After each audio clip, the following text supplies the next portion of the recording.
आज हम स्टार्ट्स में न्यू चैप्टर स्टार्ट कर रहे हैं, दैट इज ट्रांसपोर्टेशन प्रॉब्लम।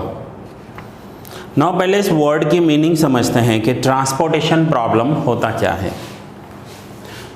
बहुत सारे यूनिट्स ऐसे होते हैं कि जिनका जो प्रोडक्शन होता है वो ह्यूज क्वांटिटी में प्रोडक्शन होता है, बहुत बड़ी क्वांटिटी में, और ऐसे यूनिट्स को गुड सप्लाई करने के लिए ट्रांसपोर्टेशन का यूज़ करना होता है।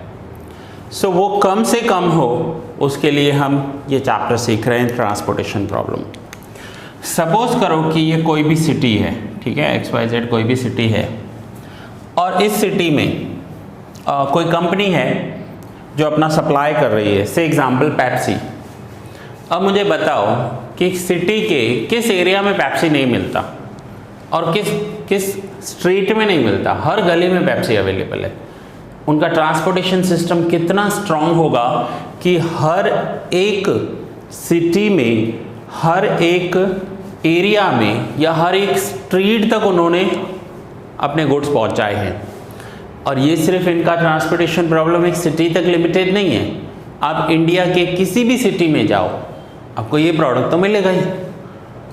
इट मीन्स डिस्ट्रीब्यूशन बहुत ज़्यादा हो रहा है। और इंडिया के क्या, पूरी वर्ल्ड के 200 कंट्रीज़ में से आपको मोर देन 190 कंट्रीज़ में ये प्रोडक्ट मिलेगा। ओवरऑल ऑनर तो एक ही है। अब सपोज करो कि इस सिटी में इन्होंने अपना फैक्ट्री और गोडाउन यहाँ पर रखा हुआ है, क्या होगा? ट्रांसपोर्टेशन में बहुत प्रॉब्लम होगी। क्यों? क्योंकि यहाँ पर भी लोग रहते होंगे, तो इनको यहाँ तक पहुँचाना, फिर यहाँ तक पहुँचाना, कुछ यहाँ रहते होंगे, कुछ यहाँ पर रहते होंगे, तो ट्रांसपोर्टेशन ज़्यादा हो जाएगा। So it will be better, transportation तो ज़्यादा होगा, कॉस्ट भी ज़्यादा होगा, टाइम भी ज़्यादा वेस्ट होगा। इट विल बी बेटर कि अगर वो अपना गोडाउन यहाँ पर रखे तो कम टाइम में कहीं पर भी पहुँच सकते हैं ना। सपोज करते हैं यहाँ से यहाँ तक पहुँचने में उनको 2 घंटे लगते हैं, लेकिन अगर सेंटर में होंगे तो 1 घंटे में कहीं भी पहुँच जाएंगे। सो ये ट्रांसपोर्टेशन में टाइम कम से कम लगे और कॉस्ट कम से कम लगे। सबसे बड़ी बात है कॉस्ट। आज पेट्रोल और डीजल इतना महंगा हो गया है कि हर कोई अपना कॉस्ट कैलकुलेट करता है कि कॉस्ट कितना होगा। ऐसा ना हो कि कमाए ही नहीं इतना पैसा और कॉस्ट पे चला जाए, पेट्रोल पे चला जाए। सो कॉस्ट कैलकुलेट करना होता है, that is transportation problem. Suppose करो आज आपके घर में कोई पर्सन मिल्क डिलीवर करने आया है और आप उससे अमूल का मिल्क ले रहे हो और आपने उससे 3 या 4 बैग्स लिए। अमूल की थैली आती है ना, 3 या 4। अब 4 बैग्स पर उसका 1 रुपीज़ पर बैग प्रॉफिट है, ऐसा अज्यूम करके चलते हैं। तो 4 बैग्स पर कितना प्रॉफिट होगा? 4 रुपीज़। पहले तो वो साइकिल पर आते थे तो चल जाता था, अब तो वो भी व्हीकल्स लेकर आते हैं। पेट्रोल लगता है या नहीं लगता है? अब 4 रुपीज़ में वो पेट्रोल का कॉस्ट भी निकालेगा, व्हीकल का डेप्रिसिएशन भी निकालेगा, अपना प्रॉफिट भी निकालेगा और सेविंग भी करेगा। सो वो भी गिनेगा ट्रांसपोर्टेशन। या तो वो पर बैग अपना प्रॉफिट इंक्रीज कर देगा या तो वो आपको डिलीवरी देना बंद कर देगा, क्योंकि साइकिल पर नहीं जाएगा वापस। एक बार साइकिल से व्हीकल पर आ गया तो वापस जाएगा कोई साइकिल पर? नहीं। तो यहाँ पर ट्रांसपोर्टेशन के साथ कॉस्ट का भी प्रॉब्लम है कि हम जहाँ पर ट्रांसपोर्टेशन का डिलीवरी दे रहे हैं, so what is the cost? हर कोई पर्सन ट्रांसपोर्टेशन का कॉस्ट कैलकुलेट करता है। दूसरा, सिर्फ ये बड़े बिजनेसमैन नहीं करते, फैक्ट्रीज में नहीं होता, यहाँ पर भी होता है। अब एक इलेक्ट्रिशियन है जिसे मैं बुलाता हूँ, कोई भी प्रॉब्लम होता है 15-20 मिनट आधे घंटे में सॉल्व करके चला जाता है, 100 रुपीज़ ले लेता है। उसी इलेक्ट्रिशियन को कहा कि मेरे फ्रेंड का ऑफिस है SG हाईवे पर और उनका फ़ैन बंद हो गया है, जा देख कर आ। बोला नहीं जाऊँगा। क्यों? 100 रुपीज़ चार्ज करता हूँ, आने जाने में 100 तो पेट्रोल में ही लग जाएगा, फिर जाऊँ क्यों? यहाँ पर आपका काम आधे घंटे में हो जाता है, वहाँ आने जाने में ही मेरा 2 घंटा चला जाएगा। सो यहाँ पर क्या हो रहा है? वो भी क्या काउंट कर रहा है? अपना कॉस्ट काउंट कर रहा है। किस चीज़ का? Transportation problem. बोला सर इस एरिया में हो ना, मैं अभी जाके आता हूँ 5 मिनट में, लेकिन मैं इतनी दूर जाऊँगा, जितना मेरा फीस चार्ज करूँगा उतना तो पेट्रोल में ही चला जाएगा। सो ट्रांसपोर्टेशन प्रॉब्लम में हम इस चैप्टर में सीखेंगे कि कैसे कम से कम कॉस्ट में हम अपने गुड्स डिलीवर कर सकते हैं। इसमें टोटल 3 मैथड्स हैं। एक है first north west corner method, second है मैट्रिक्स मिनिमा और least cost method, and third है वॉगल्स अप्रोक्सीमेशन मेथड, जिसे शॉर्ट में VAM भी कहते हैं। सो इतना क्लियर हो गया कि ट्रांसपोर्टेशन प्रॉब्लम है क्या, क्यों होती है ये transportation problem. Even school bus होती है ना, वो भी ऐसे कैलकुलेट करते हैं कि सपोज करो आपका ये स्कूल है, ठीक है। सो आपको 3 किलोमीटर तक जाना है तो आपका पर मंथ 1000 रुपीज़ चार्ज करेंगे, लेकिन आपका घर 4 किलोमीटर दूर है तो 1200 चार्ज करेंगे, 5 किलोमीटर दूर है तो 1400 चार्ज करेंगे। क्यों वो सब बच्चों से एक जैसा चार्ज नहीं लेते? क्योंकि डिस्टेंस ज़्यादा है, डिस्टेंस ज़्यादा है तो पेट्रोल डीजल ज़्यादा लगेगा, कॉस्ट ज़्यादा हो जाएगी। वंस अगेन क्या आ रहा है? Transportation problem. ठीक है, क्लियर हुआ? सो ये मेथड है, 3 मेथड्स।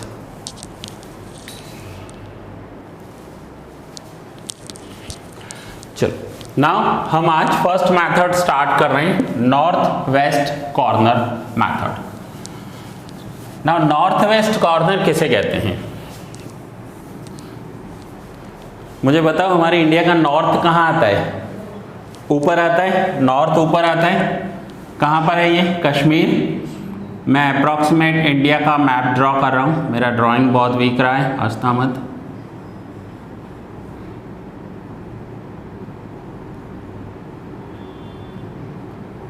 अप्रॉक्सीमेट ये, ठीक है, नॉर्थ। फिर वेस्ट कहाँ आता है? गुजरात, इस side.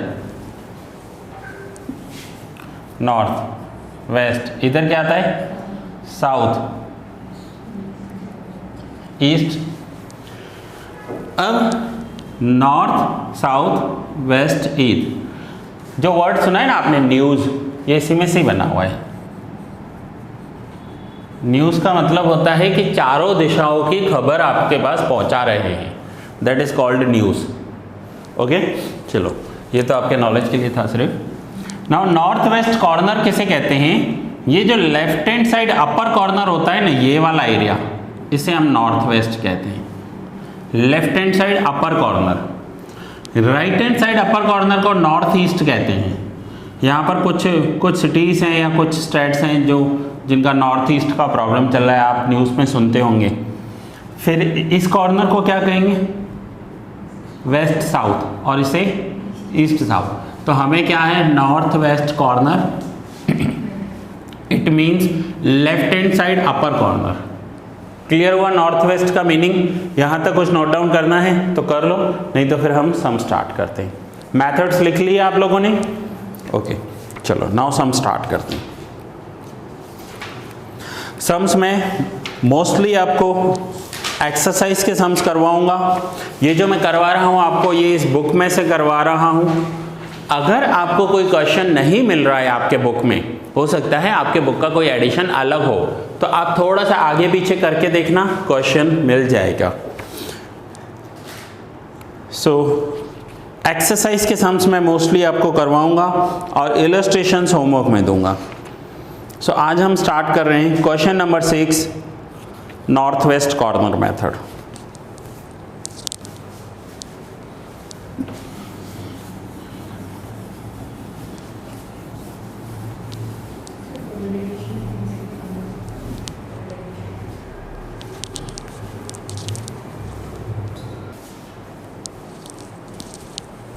So now question number 6 करेंगे।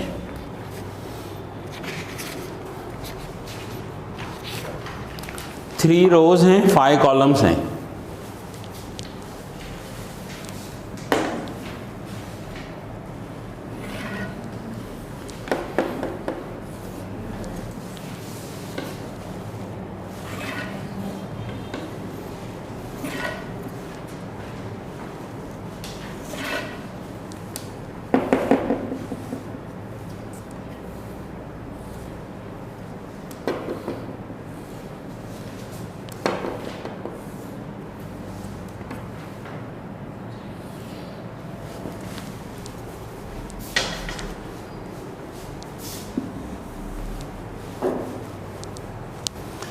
क्वेश्चन नंबर 6,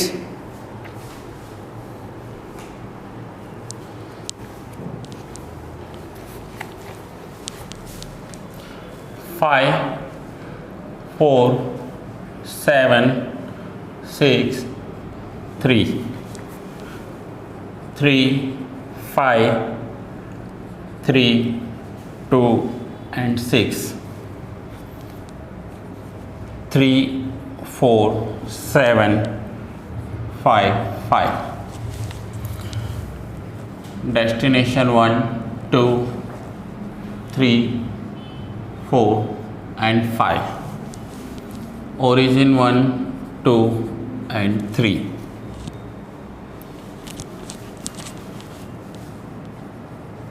सप्लाई दिया हुआ है आपको 5 9 15 टोटल 29 और डिमांड दिया हुआ है 7 4 9 7 2। अब पहले तो इस टेबल का मैं आपको मीनिंग समझा दूँ। रिक्वायरमेंट को डिमांड भी बोलते हैं और ये है आपके ओरिजिन्स एंड ये है डेस्टिनेशंस।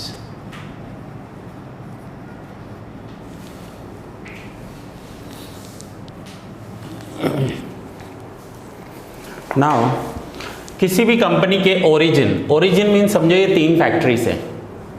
समझो हमारे गुजरात में पेप्सी बनता है तो एक जगह नहीं बनता है, 3 जगह बनता होगा, ठीक है। सो ये तीनों ओरिजिन्स हैं। ये डेस्टिनेशंस हैं जहां पर ये गुड्स बिकते हैं, यहाँ जहां पर ये गुड्स बिकते हैं ना। ओरिजिन 1 में से डेस्टिनेशन 1 तक गुड्स पहुंचाने का जो एक्सपेंस होता है वो 5 रुपीज़ होता है। फिर ओरिजिन 1 में से डेस्टिनेशन 2 तक अगर गुड्स जाएंगे ना तो 4 रुपीज़ लगेगा। ओरिजिन 1 में से डेस्टिनेशन 3 तक जाएंगे तो 7 रुपीज़ लगेंगे। ओरिजिन 1 में से डेस्टिनेशन 4 पर जाएगा तो 6 रुपीज़ एंड ओरिजिन 1 में से डेस्टिनेशन 5 पर जाएगा तो 3 रुपीज़। क्लियर हुआ? सपोज करते हैं कि एक सिटी है और इस सिटी में 5 अलग अलग जगहों पर 3 अलग अलग जगहों पर इनकी फैक्ट्रीज़ हैं। ये जो सर्कल किया है ये 3 अलग अलग जगह है, लेकिन जहाँ पर गुड्स चाहिए उसे मैं सर्कल बॉक्स कर रहा हूँ। तो यहाँ पर चाहिए, फिर यहाँ पर चाहिए, फिर यहाँ पर गुड्स की नीड है और यहाँ पर गुड्स की नीड है। सो ओरिजिन 1, ये ओरिजिन 1 है, ये ओरिजिन 2 है, ये ओरिजिन 3 है। सो ओरिजिन 1 में यहाँ तक कितना पैसा लगेगा, यहाँ तक कितना पैसा लगेगा, यहाँ तक जाएंगे तो क्या होगा और यहाँ तक जाएंगे तो क्या होगा, हर एक का एक्सपेंस दिया हुआ है। फिर ओरिजिन 2 के एक्सपेंस दिए हुए हैं, ओरिजिन 3 के एक्सपेंस दिए हुए हैं। सो इसे मैट्रिक्स कहते हैं। हर एक जो है वो सेल है, इसे सेल कहेंगे। नेक्स्ट, अब ओरिजिन 1 पर कितनी क्वांटिटी अवेलेबल है? 5। ओरिजिन 2 पर 9 एंड ओरिजिन 3 पर 15, क्योंकि छोटी बड़ी फैक्ट्रीज होंगी तो इतना इतना सप्लाई इनके पास है। अब डेस्टिनेशन पर कितना चाहिए? तो डेस्टिनेशन 1 पर चाहिए 7, डेस्टिनेशन 2 पर 4, 3 पर 9, 4 पर 7 एंड 5 पर 2। ये इनके डेस्टिनेशंस हैं। इट मीन्स डिमांड कितना है हर एक जगह और सप्लाई कितना है वो आपको दिया हुआ है। ठीक, ये टेबल है। अगर ये नहीं भी समझ में आए तो सम से इसका कोई लेना देना नहीं होगा। Now north west corner method, हम यहाँ पर क्या कर रहे हैं अभी? North west corner method. North west corner कौन सा होता है?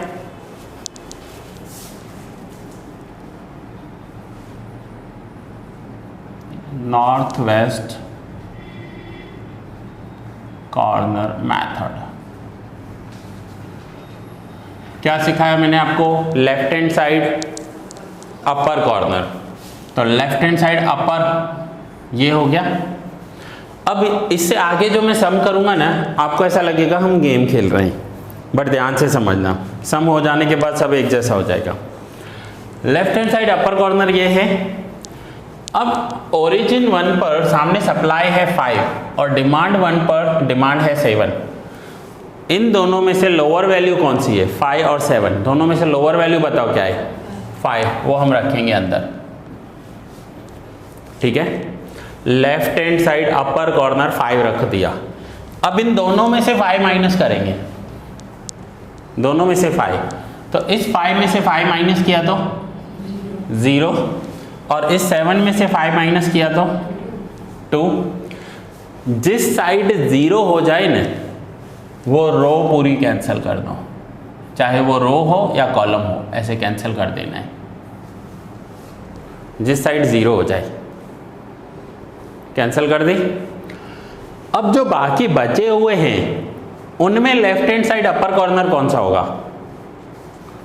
तो left hand side upper corner ये होगा, O2D1 आप ऐसे बताओगे, तो ये हमारा सिलेक्शन हो गया। क्लियर? फिर इसके सामने कितना है 2, और इसके सामने कितना है, दोनों में से लोअर वैल्यू कौन सी है 2, वो रखेंगे अंदर। ठीक है, दोनों में से पहले लोअर वैल्यू अंदर रखनी है, और जो लोअर वैल्यू अंदर रखी वो ही दोनों में से माइनस करेंगे। सो 2 में से 2 माइनस किया तो, एंड 9 में से 2 माइनस किया तो 7। कहाँ हुआ 0? इस कॉलम के सामने, तो ये पूरा कॉलम कैंसिल।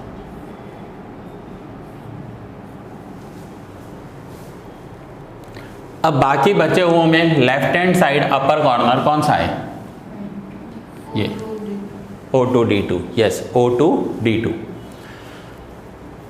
इसके सामने 4 और इसके सामने 7, दोनों में से लोअर वैल्यू कौन सी है?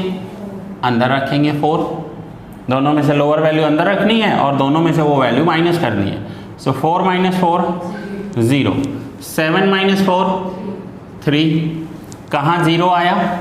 कॉलम के सामने, तो ये column cancel. Okay, once again बचे हुए में left hand side upper corner ये है 9 and 3, लोअर वैल्यू कौन सी है 3, अंदर रख दिया।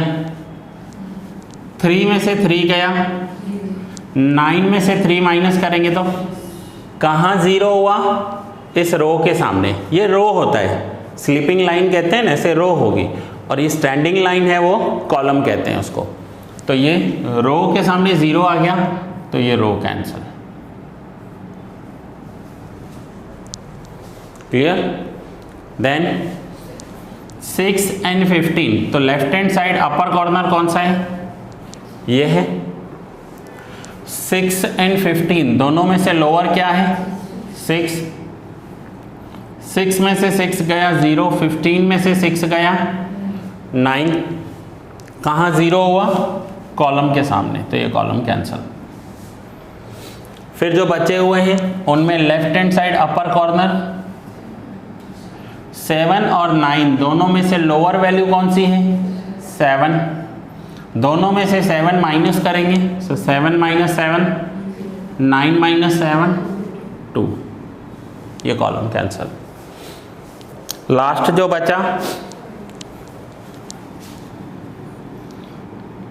2 and 2, लोअर दोनों सेम ही बचेंगे लास्ट में हमेशा 2, तो 2 माइनस 2 0, यहाँ पर भी 2 माइनस 2 0, दोनों साइड 0 हो जाए तो रो भी कैंसिल कॉलम भी कैंसिल। इट मीन्स पूरा सम कंप्लीट हो गया। सम पूरा हो जाने के बाद आपको लगेगा कि आपने एक सम किया है और उसे कट कर दिया है, गलत हो गया, रॉन्ग हो गया, ऐसे कट सट कर दिया है, लेकिन पूरा सम ऐसे ही चलेगा। ठीक है, सो ये है नॉर्थ वेस्ट कॉर्नर मेथड। अब हमें आगे क्या पूछा हुआ है, तो हमें आगे पूछा हुआ क्वेश्चन में देखते हैं, क्वेश्चन 6 में कि derive basic feasible solution of the following transportation problem by north west corner rule. Basic feasible solution, so किसे कहते हैं बेसिक फिजिबल सॉल्यूशन? एक तो हमें बेसिक फिजिबल सॉल्यूशन कैलकुलेट करना है। ठीक है, so basic feasible solution and total cost, ये दोनों कैलकुलेट करेंगे। सो पहले बेसिक फिजिबल सॉल्यूशन देख लेते हैं। मैं यहाँ पर लिख रहा हूँ बेसिक फिजिबल सॉल्यूशन।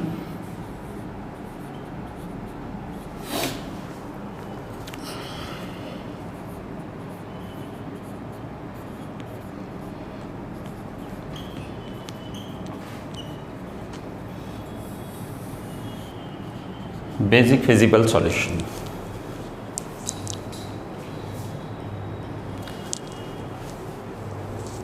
यहाँ पर हम लिखेंगे x।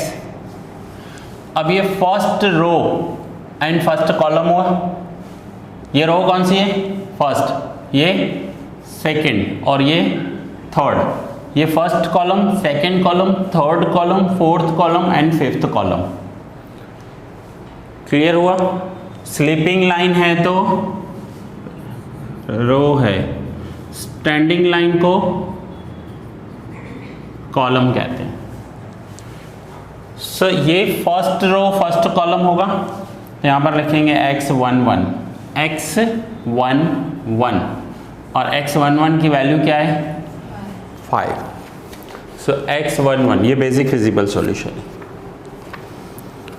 देन अब और कुछ है इसमें 1 में, फर्स्ट रो पूरा हो गया।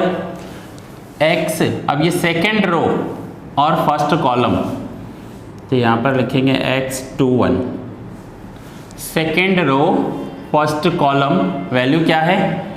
2, तो second row first column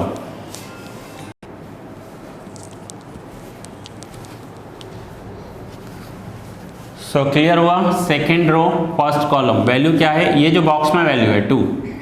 then second row second column, मुझे बताओ वैल्यू क्या है? सेकेंड रो सेकेंड कॉलम ये 4। फिर सेकेंड रो थर्ड कॉलम, देखो x second row third column, second row third column value क्या है? 3। फिर से अब ये बताओ मुझे क्या होगा? Third row third column, third row third column, x third row third column value क्या है? 6। फिर से थर्ड रो फोर्थ कॉलम, तो लिखेंगे x34 7 and third row fifth column, third row fifth column, answer लिखेंगे 2।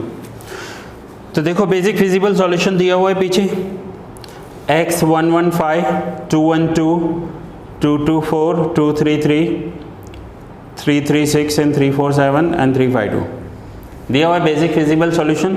अब नेक्स्ट आपको दिया हुआ है टोटल कॉस्ट। अब टोटल कॉस्ट कैसे कैलकुलेट करना है वो समझते हैं। हर एक समय ये दोनों बातें होंगी।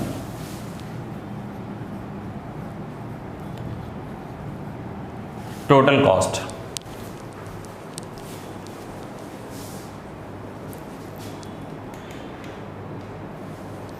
सो टोटल कॉस्ट में हमें इन दोनों को मल्टीप्लाई करना है।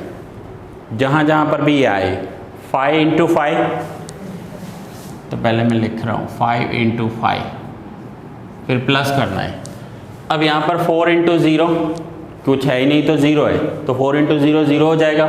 7 इंटू 0 कुछ भी नहीं, सब में सेम होगा। फिर यहाँ पर क्या है 2 इंटू 3, तो यहाँ लिखेंगे 2 into 3 plus 4 into 5, 4 into 5 plus 3 into 3 plus 6 into 7 plus 7 into 5 plus 2 into 10, 2 into 5। Calci ले लो।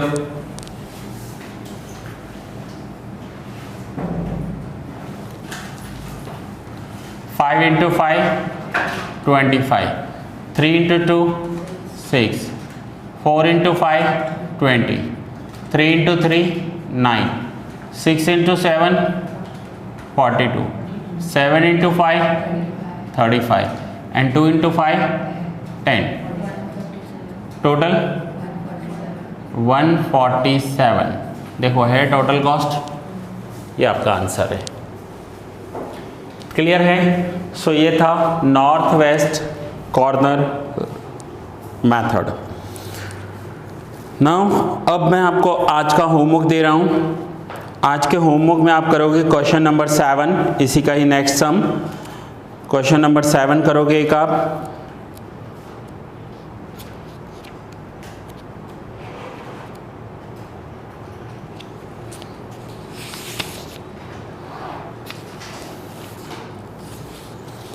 And illustration first.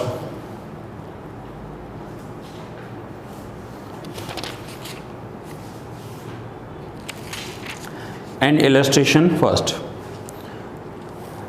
सो ये आपका फर्स्ट लेक्चर था ट्रांसपोर्टेशन प्रॉब्लम। पहले इस सब को ध्यान से समझना।